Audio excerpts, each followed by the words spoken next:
All right, so if you're using Photopea, especially on a Chromebook, if you're using it on a computer, probably not as big a deal.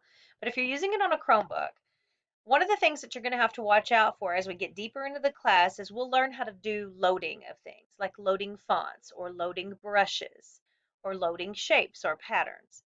Those are going to be saved locally. That means on your device.